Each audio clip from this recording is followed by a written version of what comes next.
92살의 나치 전범이 33년 만에 또다시 법정에 서게 됐습니다.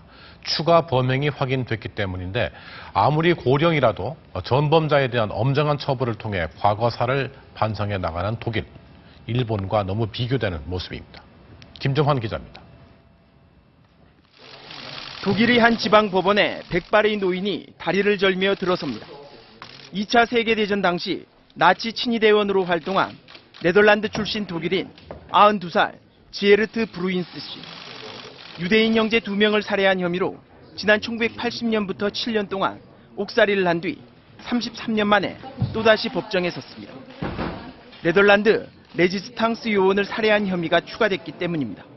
Damals wurde eine heimtückische Tötung nicht anders bewertet, sondern anders interpretiert. Man hat also ist davon ausgegangen. 변호인 측은 고령을 이유로 선처를 요구하고 있지만 혐의가 인정되면 종신형에 처해져 여생을 교도소에서 마감하게 됩니다.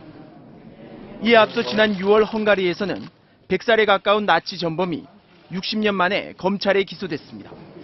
유대인 15,000여 명을 수용소로 보낸 98살 라슬로 차타리는 지난달 폐렴 증세로 숨지면서 법의 심판은 무산됐지만 나치 만행에 대한 끝없는 과거사 반성이 이루어지고 있습니다. MBC 뉴스 김정환입니다. 출신 독일인 92살 지에르트 브루인스 씨. 유대인 형제 2명을 살해한 혐의로 지난 1980년부터 7년 동안 옥살이를 한 뒤 33년 만에 또다시 법정에 섰습니다. 네덜란드 레지스탕스 요원을 살해한 혐의가 추가됐기 때문입니다. Damals wurde eine heimtückische Tötung nicht anders bewertet, sondern anders interpretiert. Man hat also ist davon ausgegangen.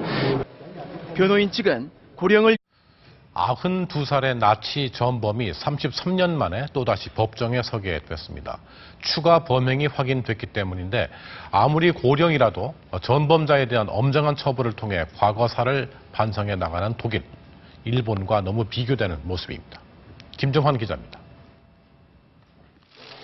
독일의 한 지방 법원에 백발의 노인이 다리를 절며 들어섭니다.